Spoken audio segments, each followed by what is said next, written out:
All right, FCP Euro. Yeah, so this is a 1996 Volkswagen Golf Harlequin, which a while back was in a junkyard, completely destroyed. Windows broken, forklift holes, really, really bad. And today is Monday night, which is 3 weeks to the day from the SEMA Eve. So 3 weeks tomorrow, the SEMA show in Las Vegas, which is 2,500 miles away, starts.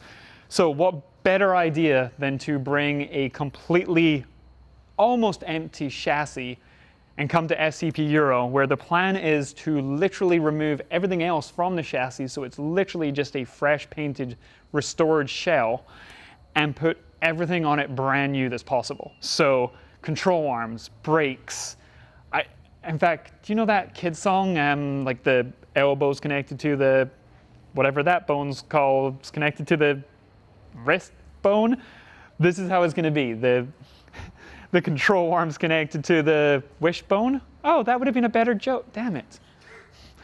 Is connected to the steering rack, is connected to the inner tie rod, which has a boot on it, which has a tie on it, which goes to an outer tie rod. And so that's the idea here, that we're gonna rip everything else off of this, and in 36 hours, build an entire drivetrain for a SEMA quality show car, which is 25 years old and sat in a junkyard, and then is going to have a 2021 brand new 300 horsepower VR6 engine, a 3.6 liter, which I did already kind of pre-build a little bit. So we had a really great person rebuild the transmission with a limited slip differential for that 300 horsepower. So this is kind of complete. It's got a Black Forest Industries clutch in there, but otherwise nothing is done. Literally there's a shell with a bunch of stuff we're gonna unbolt and an engine bolted together that we're gonna bolt in. It's super easy, 36 hours, SEMA 2021. Let's do this.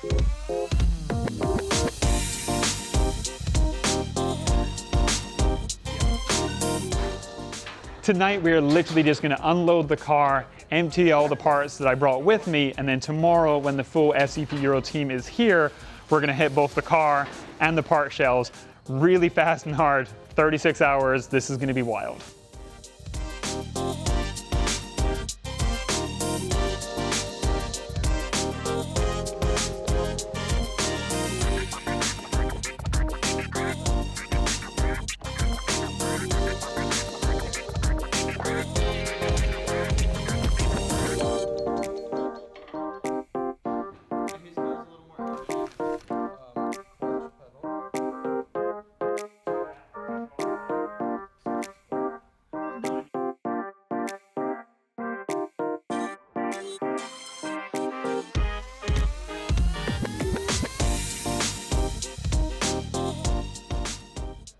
We got all the parts unloaded, the car is unloaded. There's a lot more parts to go and pick in the SCP Euro warehouse, but for tonight, that is it. I'm gonna get some sleep. We'll see you tomorrow for 36 hours of installation craziness.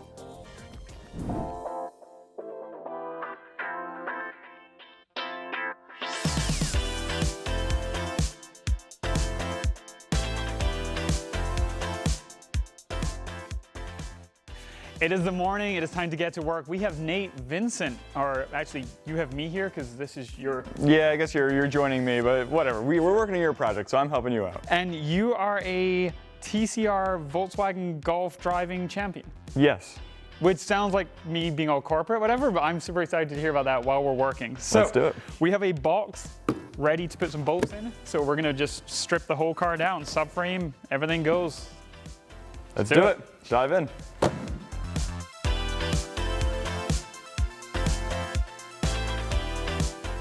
Right here is probably a good working height for everything on the subframe. You can still get under it if you need to, but it's right in front of you. Subframe bolts, the bolts that never get loosened up on a car. Unless it's a Mark 7 Golf, of course. Right. Or a Mark 5. And then they auto loosen.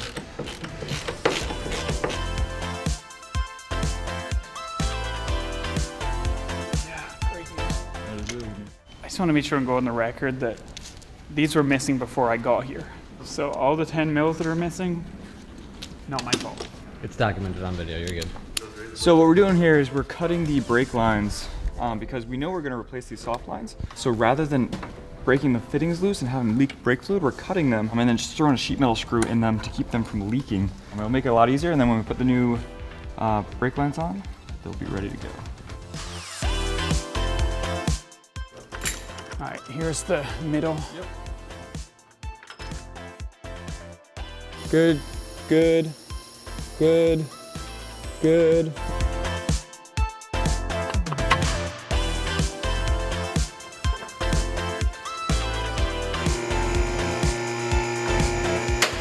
Well, that's a really fast way to change your steering rack.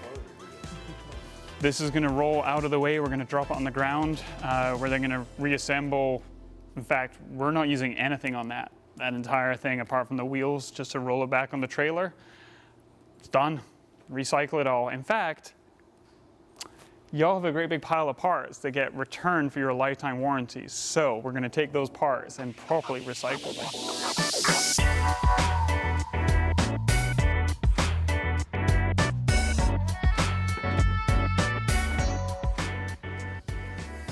So we're gonna remove these funky little braces from underneath. There's only 8 nuts there. We're gonna cut the exhaust right here where it goes over the rear beam. It's a California car, so we're just gonna undo the bolts that hold in the exhaust hangers, and the whole system will drop down. We are replacing it with a massive 3-inch stainless steel exhaust system from Tektronix, which I don't know how it's gonna fit. I was gonna say, this is nice and tight up in here, so that's gonna be fun to. Yeah, and this is like 1.25 inches or something, so. For reference. This is ridiculous.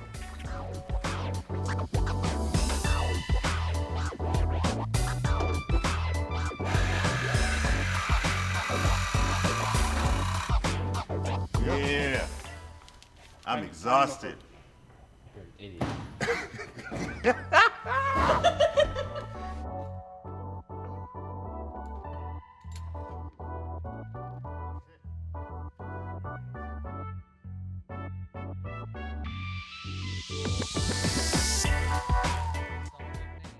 We are at the back of the Mark III Harlequin right now.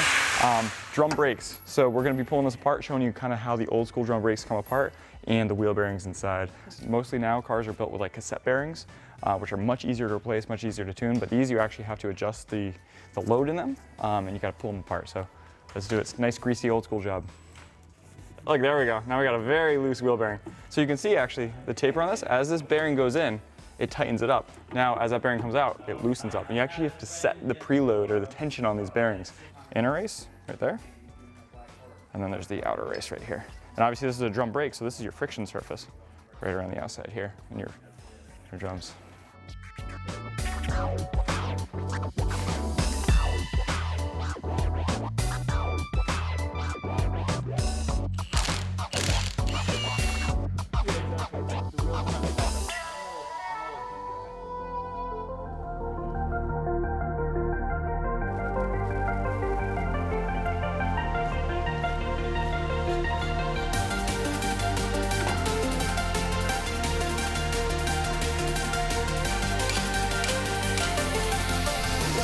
Talking shit about your car, yo. It was You know talking what shit that- about them? Yeah. Dude, no way. You got it.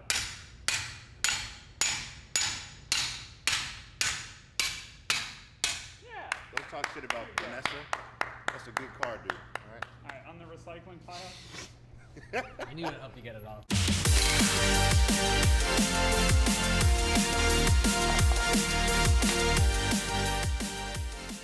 I need some more parts, and they are obscure, weird cross-reference parts. We're gonna go and find Jay, who is the Volkswagen product catalog specialist, Yeah.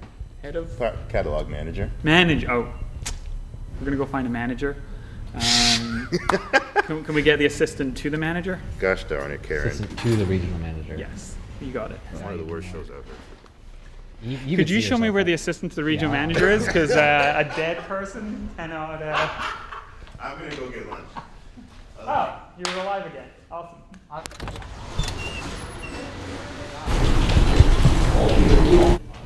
Hello, Jay. What's up? We have a question. I'm on camera, huh? A little What's your bit. question? Do you have ECHA? Oh my god. Please don't ask me this. I do. What is down today? Okay, do you have Parts Link? Yeah. Okay. I cook it up. Let's go. Okay. So ETCA is the electronic Volkswagen parts program. It lists everything. You punch in the VIN, it brings up exploded diagrams. It's amazing. PartsLink is basically, I mean, Would you like to drive? all European. So BMW, Audi, everything. So we're gonna go Golf 95 and normal. So we're gonna go normal, German built, steering gear, track rod. Here we go. So this is the manual rack, which we already have. There's a lot of science to this. If there's a part for the left side and the right side, the left side will always end in an odd number. The right side will always end in an even number. So there's super nerdiness. But I need a number 14. It was discontinued on May 1st, 2014, and it was not replaced. So ETCA is your friend and your enemy sometimes. Now there it is. Not available. So, all right, we're gonna wrap because we're gonna go into some like seedy internet sites in Russia and try and find one of these.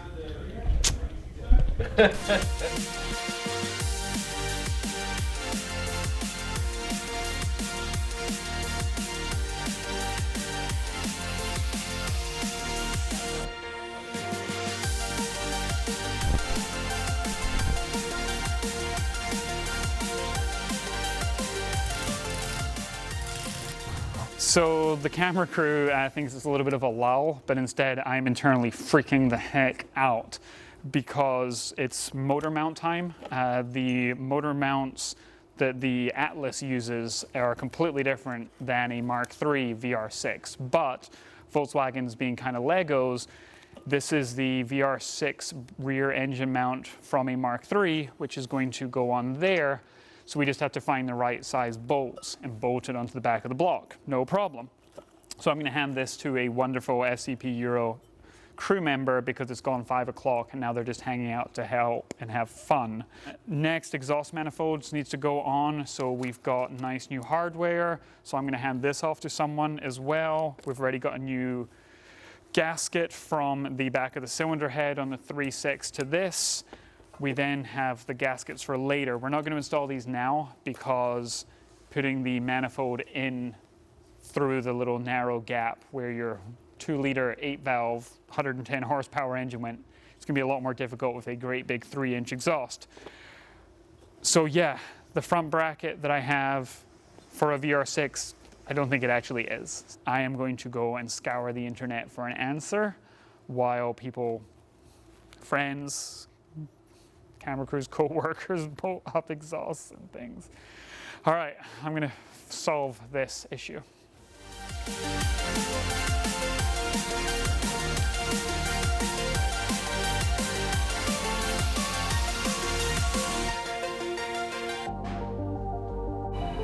Alright, I swear to God, if this is not innovative motorsports, that ain't my life.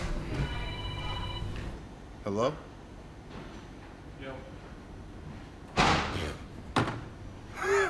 It was.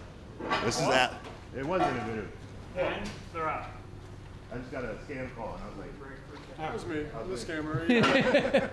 so this is Alex from Innovative. They're a VW Audi performance shop down the street pretty much from FCP Euro.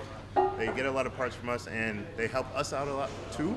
We hit them up because we needed some bearings pressed and our bearing press is not optimal. So these guys do this stuff every day, so I know they can get it done. So we have 2 hubs over here, which actually we left the disc on, which we should have removed already. Okay. Sorry. That's all right. We just want to put new bearings and new hubs on it. Okay. So all of that, apart from the spindle, is trash. Okay. Over here we have brand new bearing, new circlips, hardware, which I don't need. Is there 2 clips? Yeah, there there's is. another. Okay. So yeah, I mean, you can just throw the circlip Yeah. bag back to us. Thank you. No problem. That's easy enough.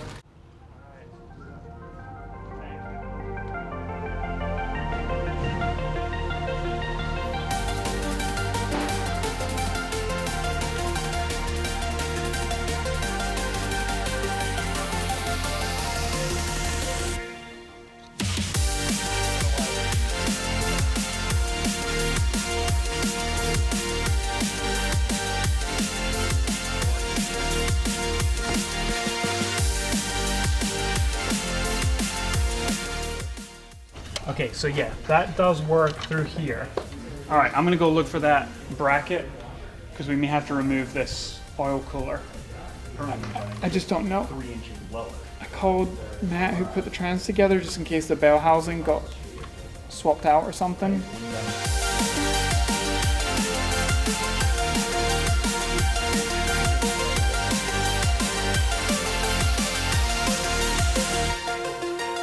The problem is this hole here doesn't have a hole here, and there's no strengthening on it. It's just a fucking blind blank.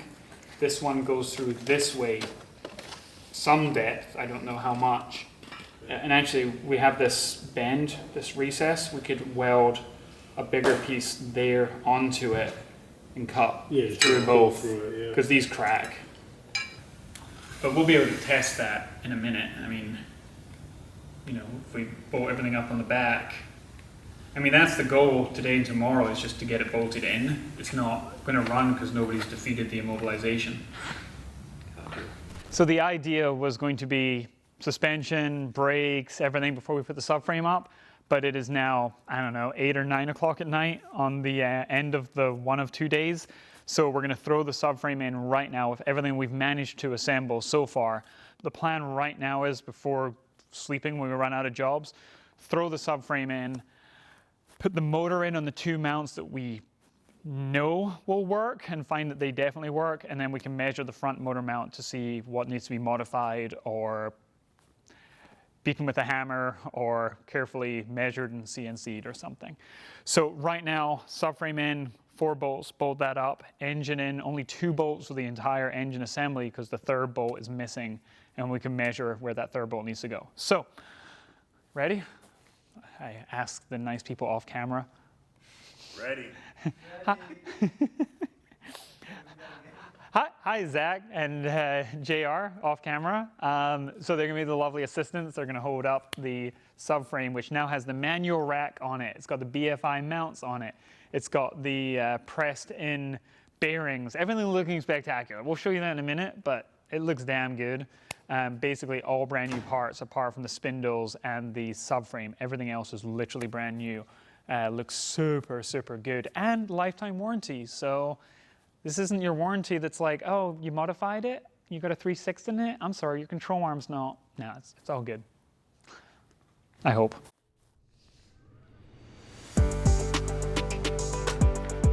Okay, and I'm gonna switch bolt to the front.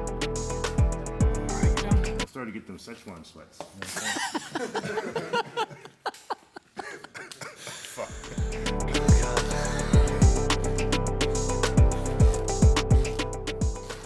All right, Jamie, give me an audio clip of what just happened. We did have 4 bolts. It's good. I mean, the whole subframe's held in by 4 bolts. Plus, on a Mark III, 2 extra little ones in the back that you would never notice if it wasn't there. So, yeah, because we built everything on the ground, it was awesome. It's just 4 bolts. It's very nice. So, probably not the best way to swap your control arm bushings, but highly recommended if you, what does Ferris Bueller say? If you have the means. I don't know. It's late. We're going to put an engine in right now.